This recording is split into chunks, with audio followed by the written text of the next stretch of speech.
Hi, my name is Megan Atable, and I have been making interactive floor and wall experiences for over 20 years.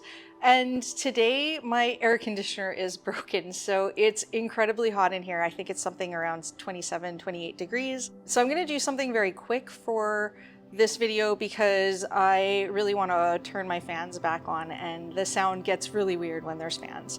Just before I get started, and just so you know, I make a tutorial every single week teaching people how to make different types of interactive experiences, how to choose their hardware, how to set things up.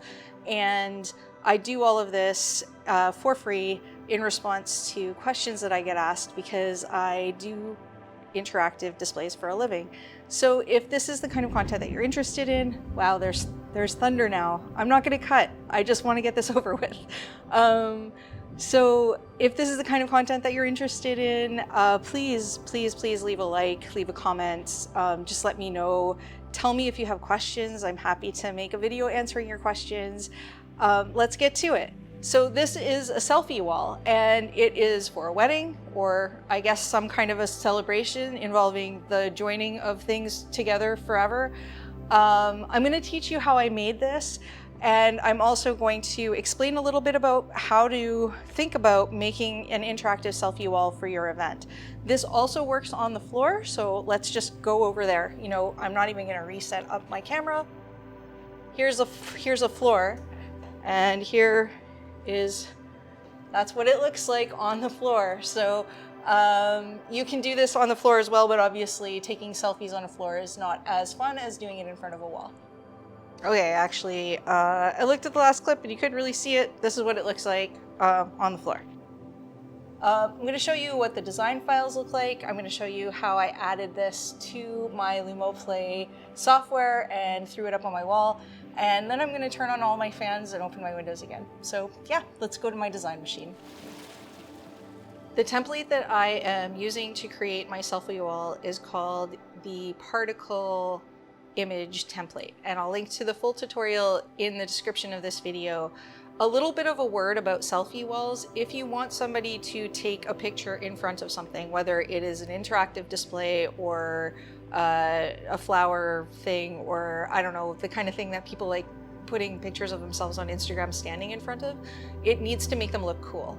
And one of the neatest ways that you can make somebody look cool is to put a lot of colors around them. And the reason that this works is that phones and phone cameras have automatic color balancing built into them. So you will end up with a nicely saturated image if you stand in front of something that is very colorful, or you wear very colorful clothing in a picture. It's a simple trick. I don't know, maybe everybody knows it, but what we've found is that putting a lot of colors in the background behind people is something that can really encourage them to stand in front of it and take a picture.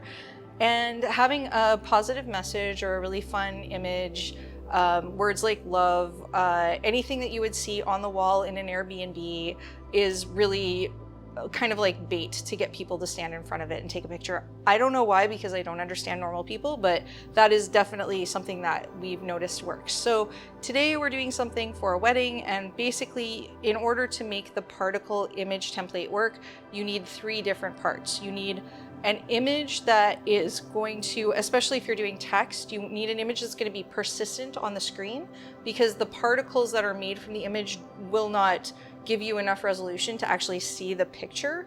They'll add color to the picture, they'll take color from the image that you give them, but you're not going to be able to see the resolution well enough to read this text. So you're going to have one image that is at the full size of your resolution, which in my case is 1920 by 1080. And then you're going to have a second image, which is the image that is going to be used to generate the particles. And the image in this case, I used an image that it matches the text, but it doesn't have to. And I added a ton of really bright colors because that is what's going to make the particles look really vibrant.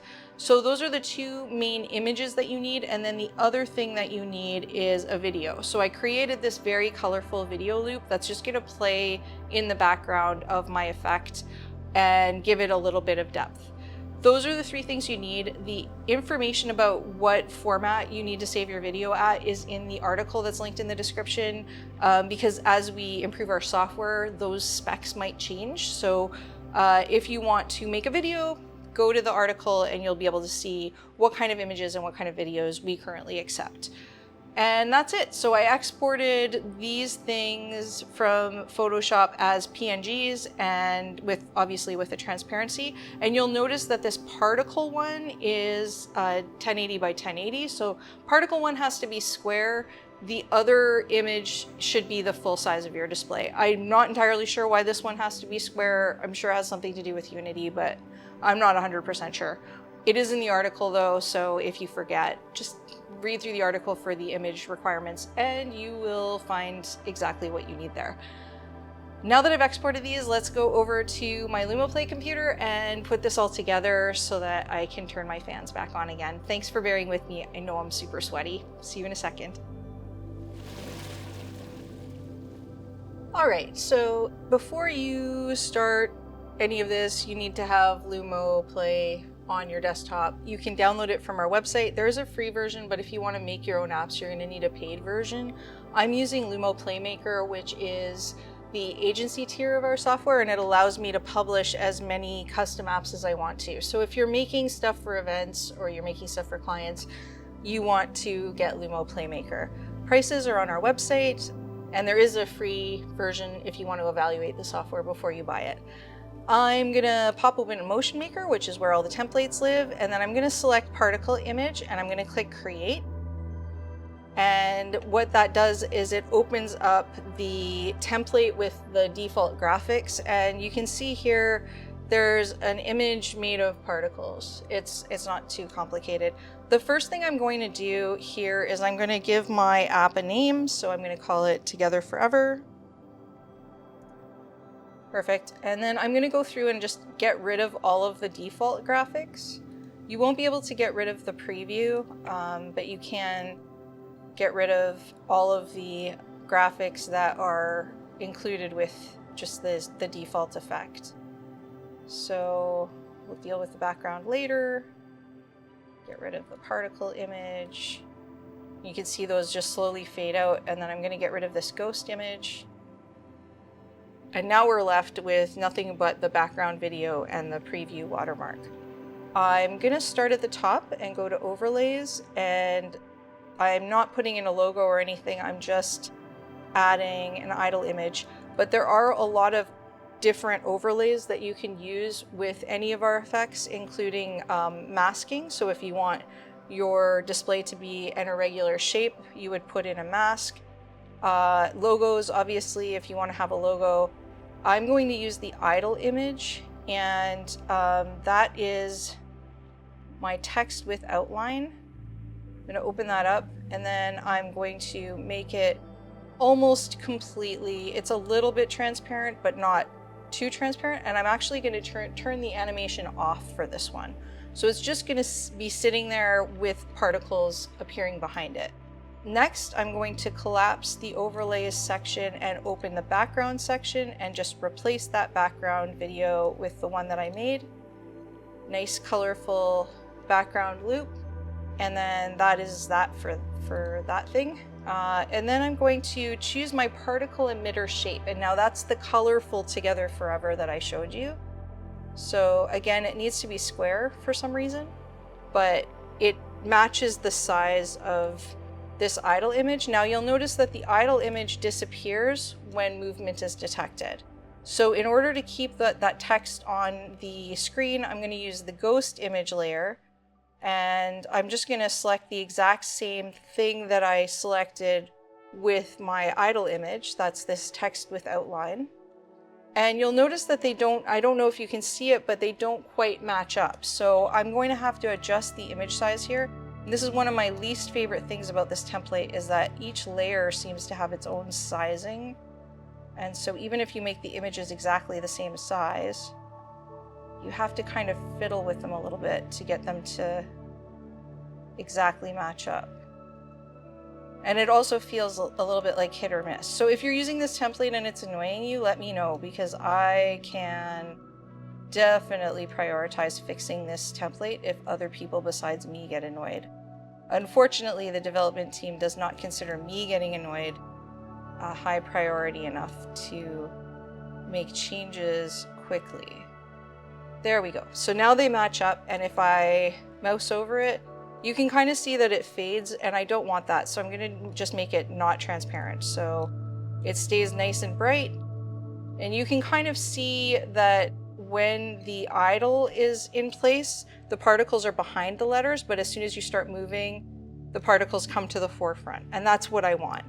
So now let's go take a look at the particles, because this is kind of the fun part.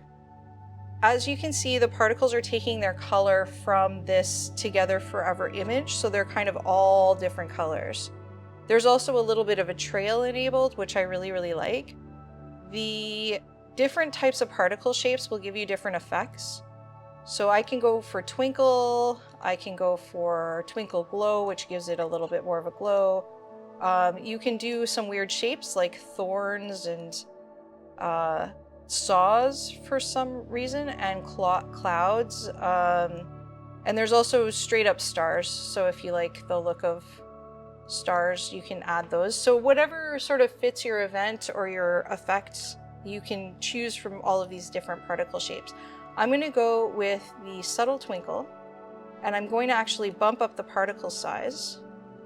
The density, as you can see, is already cranked, so it's already at the top. And I'm going to do something unusual. So when you bump up the particle size, it also makes the trails bigger. So if I make the particle size quite large, and then I turn down the particle transparency, the particles themselves are going to be a much more subtle effect, but you still get the trails. And that's what I'm looking for, is something very subtle that allows you to still read the words when nobody is interacting. And that's pretty much it. That is my particle image. I'm going to click save. I'm going to close this by just clicking this little red X, and you'll see that it's created a thumbnail so I can easily find my app. I can go in and continue editing this up until I publish it. But if I click this publishing button, it will give me a warning saying I can't edit the app once it's been published. So definitely make sure that you're done making all your changes before you click this button. And then once you click the little check mark, it will upload the app to your account, and you'll be able to access it from all of your different displays. So I now have it on my floor and wall, and obviously I've already made this effect, so I'm not going to click this right now, but yeah, it will appear in your app library. You'll be able to find it there by searching for it by name. So if I type in Together, you'll see I made a couple different versions of it. Once you have uploaded it, you'll be able to download it to all of your installations, and it looks like this. If you have a long video, I put a 3-minute video loop behind it. It may take a little while for it to download.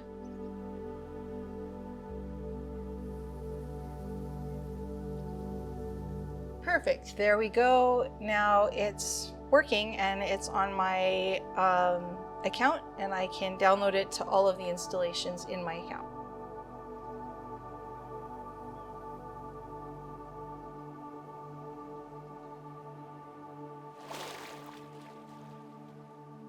I hope you enjoyed this tutorial, even though it was rushed, even though I'm sweaty. I think selfie walls are actually really a fun way to add interactivity to an event. I'm gonna work on one that's a little bit more abstract for somebody. One of my neighbors asked me to make a tentacle themed selfie wall. If you have fun ideas for an interactive selfie wall, leave them in the comments. I'm particularly looking for things that are not run-of-the-mill and would be, especially cool for artsy theme parties. So I'll see you again next week with another tutorial, and hopefully my air conditioner will be fixed.